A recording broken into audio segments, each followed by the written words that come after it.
महाराष्ट्रातील विधानसभा निवडणुकीच्या मतदानात घोळ झाल्याचा दावा वंचित बहुजन आघाडीचे अध्यक्ष प्रकाश आंबेडकर यांनी केला होता। संध्याकाळी 5 वाजता मतदानाची वेळ संपण्याच्या वेळेस वाढलेल्या मतदानाच्या आकडेवारी संदर्भात याचिकेवर सुनावणी सोमवारी पूर्ण झाली। याचा निकाल मुंबई उच्च न्यायालयाने निकाल राखून ठेवला आहे। ज्येष्ठ वकील प्रकाश आंबेडकर यांनी महाराष्ट्र विधानसभा निवडणुकीत मतदानाची वेळ संपल्यानंतर 76 लाख लोकांनी मतदान केल्याचा आरोप करत याबाबत उच्च न्यायालयात याचिका दाखल केली होती।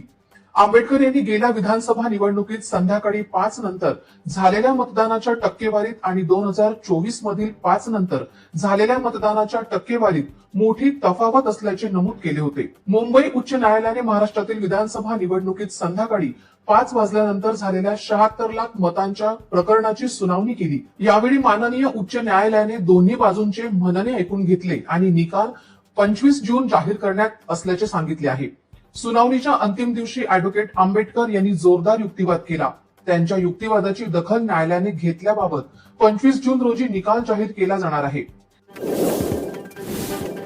सुनावणीत प्रकाश आंबेडकर यांनी मतदान प्रक्रियेत मोठ्या प्रमाणावर अनियमितता झाल्याचा दावा केला।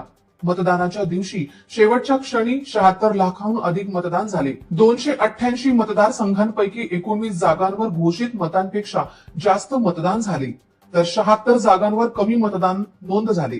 याकडे न्यायालयाचे लक्ष वेधले। आज बम्बई हाई कोर्ट में